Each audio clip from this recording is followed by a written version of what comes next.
നമസ്കാരം. Manifestation, law of attraction പോലെയുള്ള വാക്കുകൾ ഈ അടുത്ത കാലത്തായിട്ട് നമ്മുടെയൊക്കെ ദൈനംദിന സംഭാഷണങ്ങളില്, നമ്മുടെ സെലിബ്രിറ്റികളുടെ വർത്തമാനങ്ങളില് അങ്ങനെ ഒരുപാട് സ്ഥലത്ത് നമ്മൾ നിരന്തരം കണ്ടുവരാറുണ്ട്. അതുപോലെ പൗലോ കൊയ്ലോയുടെ പ്രശസ്തമായ ഒരു കോട്ടും ഒക്കെ ഈ പറഞ്ഞ മാനിഫെസ്റ്റേഷൻ എന്ന് പറയുന്നതിനെ ന്യായീകരിക്കാറുണ്ട്. അല്ലെങ്കിൽ അതൊരു സാധാരണ കാര്യമാണ് എന്ന തരത്തിൽ നമ്മൾ പലപ്പോഴും ഉപയോഗിച്ച് വരാറുണ്ട്. വളരെ അപൂർവമായിട്ടാണെങ്കിലും സൈക്കോളജിസ്റ്റുകൾ പ്രത്യേകിച്ചും എന്തെങ്കിലുമൊക്കെ സൈക്കോളജി പഠിച്ച ആളുകളും പ്രത്യേകിച്ച് സൈക്കോളജി ഒന്നും പഠിക്കാത്ത സൈക്കോളജിസ്റ്റുകളും ഒക്കെ ഈ പറഞ്ഞ മാനിഫെസ്റ്റേഷനും ലോ ഓഫ് അട്രാക്ഷനും ഒക്കെ പ്രാക്ടീസ് ചെയ്യുന്നതായിട്ടും അപൂർവമായിട്ട് കാണാറുണ്ട്. പലപ്പോഴും മാനിഫെസ്റ്റേഷൻ കോച്ച് എന്ന് പറഞ്ഞ് എന്നൊക്കെ സ്വയം ലേബൽ ചെയ്യുന്ന സൈക്കോളജിസ്റ്റുകളെയും ഒക്കെ നമ്മൾ കാണാറുണ്ട്. എന്നാൽ ചില ആൾക്കാർക്കും അക്കാര്യത്തിലൊക്കെ ഇത്തരം കാര്യങ്ങളെപ്പറ്റി കുറച്ച് സംശയാലുക്കളുമാണ്. അപ്പോൾ ഇവിടെ നമ്മൾ സംസാരിക്കുന്ന ഈ പറഞ്ഞ മാനിഫെസ്റ്റേഷൻ, ലോ ഓഫ് അട്രാക്ഷൻ എന്നിവയെ പറ്റിയൊക്കെയാണ്. സയൻസ് എന്താണ് ഇതിനെപ്പറ്റിയൊക്കെ പറയുന്നത് എന്നുള്ളതാണ്. ഒന്ന്, മാനിഫെസ്റ്റേഷൻ എന്ന് പറഞ്ഞാൽ എന്താണ് എന്നുള്ളത് നോക്കണം. ഒന്ന് ഒരു ഒരു അക്കാഡമിക് വിഷയമല്ലാത്തത് കൊണ്ട് തന്നെ അങ്ങനെ ഏറ്റവും കോൺക്രീറ്റ് ആയ ഒരൊറ്റ ഡെഫിനിഷൻ ഒന്നും ഇല്ല. എങ്കിലും പൊതുവെ മാനിഫെസ്റ്റേഷൻ എന്നതുകൊണ്ട് ആളുകൾ അർത്ഥമാക്കുന്നത് നമ്മുടെ നമ്മുടെ ഒരു സെൽഫ് ടോക്ക്, നമ്മൾ നമ്മളോട് തന്നെ വർത്തമാനം പറയുന്ന രീതി, നമ്മൾ കാര്യങ്ങളെ വിഷ്വലൈസ് ചെയ്യുന്ന രീതി, അതുപോലെ നമ്മുടെ പെരുമാറ്റം, ഇത്തരം കാര്യങ്ങളിൽ കൂടെയൊക്കെ നമുക്ക് ജീവിതത്തിൽ ജീവിത വിജയം എന്ന് പറയുമ്പോൾ മിക്കവാറും ഒക്കെ പണം കൊണ്ടുവരിക എന്നൊക്കെ ഉള്ളതാണെങ്കിലും മറ്റു തരത്തിലുള്ള വിജയങ്ങളെയൊക്കെ നമുക്ക് ആകർഷിച്ചെടുക്കാൻ കഴിയും എന്നുള്ളൊരു വിശ്വാസമാണ് പൊതുവെ മാനിഫെസ്റ്റേഷൻ എന്ന് പറയുന്നത്. അപ്പോൾ നമുക്ക് എന്തെങ്കിലും ഒരു സാധനം കിട്ടണം നമ്മൾ ആഗ്രഹിക്കുന്നുണ്ടെങ്കിൽ അത് കിട്ടിയതുപോലെ അങ്ങ് പെരുമാറുക, ഇങ്ങനെയൊക്കെ ചെയ്യുമ്പോൾ ഈ കാര്യങ്ങൾ സാധിക്കാൻ കഴിയും എന്നുള്ളതാണ് മാനിഫെസ്റ്റേഷൻ എന്ന് പറയുന്നതിൻ്റെ ഒരു പൊതുവെയുള്ള ഒരു അർത്ഥം. അതുപോലെ ലോ ഓഫ് അട്രാക്ഷൻ അതുപോലെയുള്ള കുറച്ചേറെ തിയറികൾ ഈ പറഞ്ഞ മാനിഫെസ്റ്റേഷൻ നടക്കുന്ന ഒരു കാര്യമാണ്, അല്ലെങ്കിൽ അത് യഥാർത്ഥമാണ് എന്നൊക്കെയുള്ളതിന് അതിനെ വിശ്വസിക്കാനുള്ള തെളിവായിട്ട് ആളുകൾ ഉപയോഗിക്കാറുമുണ്ട്. പലപ്പോഴും ഏത് രാജ്യത്ത് അല്ലെങ്കിൽ ഏത് കൾച്ചറിലാണോ ഈ മാനിഫെസ്റ്റേഷൻ പ്രാക്ടീസ് ചെയ്യപ്പെടുന്നത്, അതാത് സ്ഥലത്തെ വിശ്വാസങ്ങളും മിത്തുകളും ഒക്കെ ചേർത്തും കൂടിയാണ് ആൾക്കാർ ഇതൊക്കെ പ്രാക്ടീസ് ചെയ്യുന്നത്. ഈ ലോ ഓഫ് അട്രാക്ഷൻ എന്ന് പറയുന്നത് ഇതേപോലെ നമ്മുടെ ചിന്തകൾ, നമ്മുടെ ഇന്റൻഷൻസ്, നമ്മുടെ ഉദ്ദേശങ്ങൾ, അതുപോലെ നമ്മുടെ ഇമോഷനുകൾ, ഇവയ്ക്കൊക്കെ ഫിസിക്കലായ ആക്ച്വലായിട്ടുള്ള ജീവിതത്തിലെ യാഥാർത്ഥ്യങ്ങളെ സ്വാധീനിക്കാനുള്ള കഴിവുണ്ട് എന്നുള്ളതാണ് ലോ ഓഫ് അട്രാക്ഷൻ പറയുന്നത്. ഈ ലോ ഓഫ് അട്രാക്ഷനും അതിനകത്ത് തിങ്കിങ് എന്ന് പറയുന്നത്, അല്ലെങ്കിൽ പോസിറ്റീവ് തിങ്കിങ് എന്ന് പറയുന്ന സാധനം സാധാരണ നമ്മൾ മനസ്സിലാക്കുന്നതിലും കൂടുതൽ പവറുള്ള ഒന്നാണ് എന്നൊക്കെ ഉള്ളതാണ് ഈ പറഞ്ഞ തിയറികളിലൊക്കെയും മുന്നോട്ട് വെക്കുന്ന ഒരു കാര്യം. പൊതുവെ ഇതാണ് ഈ മാനിഫെസ്റ്റേഷൻ, ലോ ഓഫ് അട്രാക്ഷൻ ഒക്കെ ഉൾപ്പെടുന്ന ഒരു മൊത്തം ചിന്തയുടെ ഒരു ഫ്രെയിംവർക്ക് എന്ന് പറയുന്നത് ഈ പറഞ്ഞതാണ്. എന്നാൽ ഈ പറഞ്ഞ മാനിഫെസ്റ്റേഷൻ ഒക്കെ പലപ്പോഴും വർക്ക് ചെയ്യുന്നതായിട്ട്, അത് ഇഫക്റ്റീവായിട്ട് വർക്ക് ചെയ്യുന്നതായിട്ട് ചില ആൾക്കാർക്കെങ്കിലും അനുഭവം ഉണ്ടാവും. അപ്പോൾ അതെന്തുകൊണ്ടാണെന്ന് കൂടിയാണ് നമ്മൾ മനസ്സിലാക്കേണ്ടത്. അപ്പോൾ എന്തുകൊണ്ടാണ് ഈ മാനിഫെസ്റ്റേഷൻ വർക്ക് ചെയ്യുന്നത്, അല്ലെങ്കിൽ മാനിഫെസ്റ്റേഷൻ സത്യമാണ് എന്ന് ചിലർക്കെങ്കിലും തോന്നുന്നത് എന്ന് നമ്മൾ മനസ്സിലാക്കേണ്ടതുണ്ട്. അതിനകത്ത് സൈക്കോളജിയിൽ നിലവിൽ തന്നെ അത്യാവശ്യം ഗവേഷണമൊക്കെ നടന്നു പോന്നിട്ടുള്ള കുറച്ച് തിയറികളും ഒക്കെ ഇതിന്റെ പിന്നിലുണ്ട്. അപ്പൊ അതിന് നമുക്ക് യഥാർത്ഥത്തിൽ അങ്ങനെ അതീന്ദ്രിയമായ എന്തെങ്കിലും ഒരു വിശദീകരണത്തിന് ആവശ്യം യഥാർത്ഥത്തിൽ ഇല്ല എന്നുള്ളതാണ്. ഒരു കാര്യം, നമ്മുടെയും മറ്റുള്ളവരുടെ, നമ്മുടെ ചുറ്റുമുള്ള ആളുകളുടെയും വിശ്വാസങ്ങളും ധാരണകളും ഒക്കെ യഥാർത്ഥത്തിൽ നമ്മുടെ ജീവിതത്തിലെയും അല്ലെങ്കിൽ മറ്റുള്ളവരുടെ ജീവിതത്തിലെയും ഒക്കെ ഔട്ട്കംസിനെ, ജീവിതത്തിൽ സംഭവിക്കുന്ന കാര്യങ്ങളെ സ്വാധീനിക്കാറുണ്ട്. അതിന് ഒരു പരിധിയുണ്ട് എന്നുള്ളതാണ്. അപ്പൊ അതിനെ നമുക്ക് സയന്റിഫിക് ആയിട്ട് പഠിക്കാൻ കഴിയുന്ന, അല്ലെങ്കിൽ മനസ്സിലാക്കാൻ കഴിയുന്ന പരിമിതികൾക്കകത്ത് നിന്നുകൊണ്ട് ഈ നമ്മുടെ ചിന്തകൾക്കും വിശ്വാസങ്ങൾക്കും ഒക്കെ ഒരു പരിധി വരെയുള്ള സ്വാധീനം ചെലുത്താൻ കഴിയും എന്നുള്ളത് അത് പ്രസക്തമായ സൈക്കോളജിയിൽ നമ്മൾ പലപ്പോഴും പഠിച്ചിട്ടുള്ള ഒരു ഫിനോമിനൻ തന്നെയാണ്. അപ്പൊ അതിനകത്ത് സൈക്കോളജിയിലെ പല തിയറികൾ അല്ലെങ്കിൽ ഫിനോമിനലുകൾ ഇതിനകത്ത് വരുന്നുണ്ട്. ഒന്നിപ്പോ പിഗ്മാലിയൻ എഫക്റ്റ് എന്ന് പറയുന്ന ഒരുപാട് വർഷങ്ങളായിട്ട് ഗവേഷണം നടക്കുന്ന ഒരു മേഖലയുണ്ട്.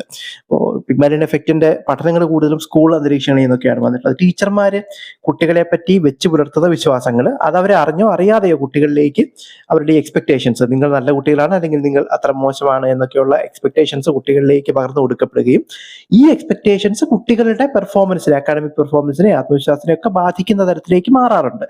അതിനെയാണ് നമ്മൾ പൊതുവെ പിഗ്മാലിയൻ എഫക്റ്റ് എന്ന് പറയുന്നത്. അതുപോലെ സെൽഫ് ഫുൾഫില്ലിംഗ് പ്രൊഫസീസ് എന്ന് പറയുന്ന ഒരു ഫിനോമിനൻ സൈക്കോളജിയിലുണ്ട്. അതായത് നമ്മൾ ഒരു കാര്യം ഒരു പ്രത്യേക തരത്തിലാണെന്ന് ചിന്തിക്കുകയോ അല്ലെങ്കിൽ വിശ്വസിക്കുകയോ ഒക്കെ ചെയ്യുകയും ഏതെങ്കിലും ഒരു കാര്യത്തിന്റെ ഔട്ട്കം ഇങ്ങനെയാകും എന്ന് നമ്മൾ വിശ്വസിക്കുകയോ ധരിക്കുകയോ ഒക്കെ ചെയ്യുകയും നമ്മൾ അറിയാതെ തന്നെ നമ്മുടെ ഈ വിശ്വാസത്തെ സാധൂകരിക്കുന്ന തരത്തിലേക്ക് നമ്മുടെ പ്രവൃത്തികൾ മോഡിഫൈ ചെയ്ത് പോവുകയോ നമ്മൾ അറിഞ്ഞുകൊണ്ട് ചെയ്യുന്നതല്ല ഒക്കെ ചെയ്യുന്ന ഒരു ഫിനോമിനൻ ഉണ്ട്. അതിനെയാണ് നമ്മൾ സെൽഫ് ഫുൾഫില്ലിംഗ് പ്രൊഫസീസ് എന്ന് വിളിക്കുന്നത്. അതുപോലെ ഈ ശുഭാപ്തി വിശ്വാസം എന്നൊക്കെ വിളിക്കുന്ന ഹോപ്പ് അല്ലെങ്കിൽ ഒപ്റ്റിമിസം എന്നൊക്കെ വിളിക്കുന്ന കാര്യങ്ങൾ, ഇതും പോസിറ്റീവ് സൈക്കോളജി ഒക്കെ കുറച്ച് ഒരു എന്താണ് മെയിൻ സ്ട്രീം ആവുന്ന സമയത്ത് നമ്മൾ ഈ പറഞ്ഞ ഹോപ്പ്, ഒപ്റ്റിമിസം പോലെയുള്ള കാര്യങ്ങളെയും സൈക്കോളജിക്കൽ വേരിയബിൾസ് ആയിട്ട് തന്നെ കണ്ട് പഠിക്കുന്നുണ്ട് ഇപ്പോൾ. അപ്പോൾ അത് അളക്കാനൊക്കെയുള്ള വഴിയുണ്ട്. ഈ പറഞ്ഞ ഹോപ്പ്, ഒപ്റ്റിമിസം ഒക്കെ നമുക്ക് കുറച്ച് ട്രെയിനിങ്ങിൽ കൂടിയൊക്കെ വേണമെങ്കിൽ മെച്ചപ്പെടുത്താൻ, നിങ്ങൾക്ക് പൊതുവെ അത് കുറവുള്ള ഒരാളാണെങ്കിൽ അത് മെച്ചപ്പെടുത്താൻ സാധിക്കും. അതിനൊക്കെ അതിൻ്റെതായ ഇഫക്റ്റുകൾ, ഒരുപക്ഷെ മെഷർ ചെയ്യാൻ കഴിയുന്നതിന്റെ എഫക്റ്റുകൾ തന്നെ ഉണ്ട് താനും. ഇതൊക്കെയാണ് യഥാർത്ഥത്തിൽ ഈ പറഞ്ഞ നമ്മുടെ ചിന്തകൾ എങ്ങനെ ഔട്ട്കംസിനെ സ്വാധീനിക്കുന്നു എന്നുള്ളതിന്റെ വിശദീകരണം ആയിട്ട് വരുന്നത്. ഇത് ഓരോന്നും ഇൻഡിവിജ്വലായിട്ട് അങ്ങനെ പഠനം നടക്കുന്ന മേഖലകൾ തന്നെയാണ്. അതുപോലെ വ്യക്തികളുടെ കാര്യത്തിൽ, വ്യക്തികളുടെ ജീവിതത്തെ അവരുടെ എന്താണ് ഔട്ട്കംസിനെയൊക്കെ മെച്ചപ്പെടുത്താനായിട്ട് കോച്ചിങ്ങിലും മറ്റുമൊക്കെ നമ്മൾ ഉപയോഗിക്കുന്ന കുറച്ചേറെ ടെക്നിക്കുകളും അല്ലെങ്കിൽ കുറച്ചേറെ ഏരിയാസ് ഉണ്ട്.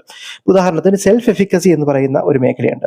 ആൽബർട്ട് ബാൻഡുറയൊക്കെ ഒരുപാട് വർക്ക് ചെയ്തിട്ടുള്ള ഒരു മേഖലയാണ് ഈ പറഞ്ഞ സെൽഫ് എഫിക്കസി. സെൽഫ് എഫിക്കസി മലയാളത്തിൽ ഒരു പക്ഷേ ആത്മവിശ്വാസം എന്ന് പറയാം, പക്ഷെ ആത്മവിശ്വാസമല്ല, കുറെ കൂടെ സ്പെസിഫിക് ആണ്. സെൽഫ് എഫിക്കസി പലപ്പോഴും സ്പെസിഫിക് ആയിട്ടുള്ള മേഖലകളിലെ സെൽഫ് എഫിക്കസി, അത് നമുക്കൊരു കാര്യം ചെയ്യാൻ എത്രമാത്രം സാധിക്കും എന്നുള്ളതിന്റെ നമ്മുടെ ഒരു സ്വയം വിലയിരുത്തലാണ് സെൽഫ് എഫിക്കസി. അത് ലാംഗ്വേജിന്റെ കാര്യത്തിൽ ലാംഗ്വേജ് സെൽഫ് എഫിക്കസി ഉണ്ട്. അതല്ലെങ്കിൽ അങ്ങനെ സ്പെസിഫിക് ആയിട്ടുള്ള ഏരിയകളിലാണ് നമ്മളിപ്പോൾ സെൽഫ് എഫിക്കസിയെ മനസ്സിലാക്കുന്നത്. ജനറലി ഒന്നുണ്ട്, അതിന്റെ കൂടെ ഓരോ പ്രത്യേക മേഖലയിലും അക്കാഡമിക് സെൽഫ് എഫിക്കസി ഉണ്ടാവാം. ഓരോ മേഖലയിലും നമുക്ക് എത്രമാത്രം കാര്യങ്ങൾ ചെയ്യാൻ സാധിക്കും എന്നുള്ളതിന്റെ നമ്മുടെ ഒരു സ്വയം വിലയിരുത്തലാണ്. അതിനകത്ത് നമുക്ക് വർക്ക് ചെയ്യും, അതിനെ മെച്ചപ്പെടുത്താനും ഒക്കെയുള്ള സാധ്യതയുണ്ട്. അതുപോലെ തന്നെ ലേണിംഗിൽ തുടങ്ങി പിന്നീട് മറ്റ് ഇപ്പോൾ വർക്കിന്റെ മേഖലകളിലേക്കൊക്കെ വരുന്ന ഒന്നാണ് ഈ സെൽഫ് റെഗുലേഷൻ എന്ന് പറയുന്നത്. സെൽഫ് റെഗുലേഷന് ഒരു 7-8 കമ്പോണന്റുകളൊക്കെ പലപ്പോഴും പറയാറുണ്ട്. അപ്പൊ ഇതെല്ലാം കൂടെ ചേരുന്നതാണ് ഈ പറഞ്ഞ സെൽഫ് റെഗുലേഷൻ എന്ന് പറയുന്നത്. സെൽഫ് റെഗുലേഷൻ ആളുകളുടെ ജീവിതത്തിലെ ജീവിത വിജയത്തെയും അവർ ചെയ്യുന്ന കാര്യങ്ങളിലെ അവരുടെ വിജയത്തെ ഒക്കെ സ്വാധീനിക്കാൻ വലിയ സാധ്യതയുള്ള ഒരു കാര്യമാണ് സെൽഫ് റെഗുലേഷൻ.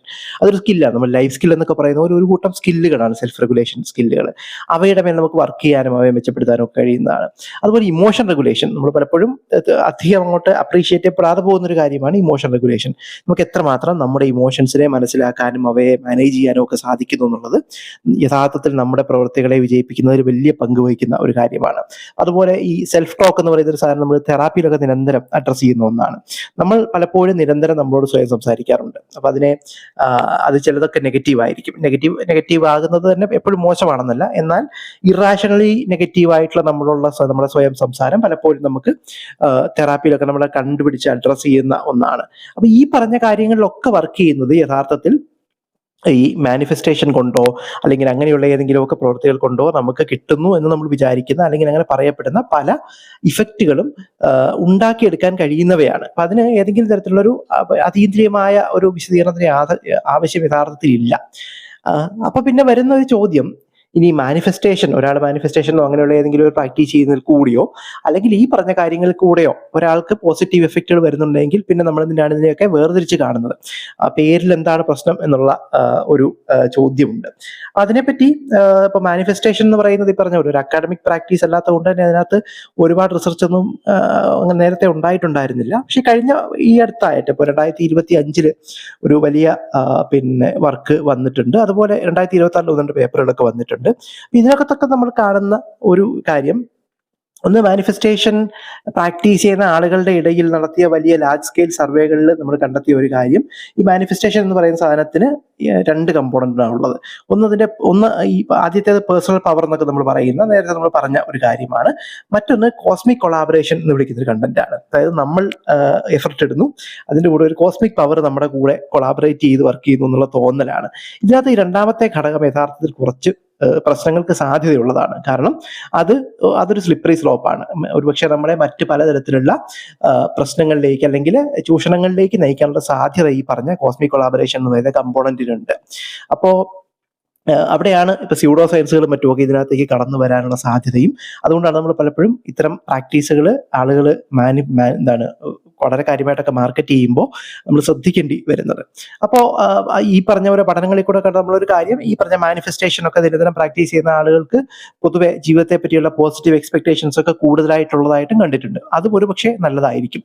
പക്ഷേ അതിന്റെ ഒരു മറുവശം എന്ന് പറയുന്നത് ഈ ആളുകൾക്ക് തന്നെയാണ് മറ്റ് ആളുകളെ അല്ലെങ്കിൽ മാനിഫെസ്റ്റേഷൻ ഒന്നും പ്രാക്ടീസ് ചെയ്യാത്ത, അതിനൊന്നും വിശ്വാസമില്ലാത്ത ആളുകളെ അപേക്ഷിച്ച് കൂടുതൽ റിസ്കി ആയിട്ടുള്ള ഫിനാൻഷ്യൽ ഡിസിഷൻസ് എടുക്കാനുള്ള സാധ്യത, അതുപോലെ പാപ്പരായി പോകാൻ അല്ലെങ്കിൽ കയ്യിൽ ഉള്ള പണം ഇല്ലാതായി പോയ ഏതെങ്കിലും തരത്തിൽ മോശമായ അല്ലെങ്കിൽ തെറ്റായ തീരുമാനങ്ങളിൽ കൂടെ ബാങ്ക്രപ്റ്റ് ആയി പോകാനുള്ള സാധ്യത, പലതരത്തിലുള്ള ഫ്രോഡുകൾക്ക് ഇരയാവാനുള്ള സാധ്യതയൊക്കെ ഈ ആളുകളിൽ മറ്റുള്ളവരെ അപേക്ഷിച്ച് വളരെ കൂടുതലാണെന്നാണ് നമ്മൾ കണ്ടിട്ടുള്ളത്.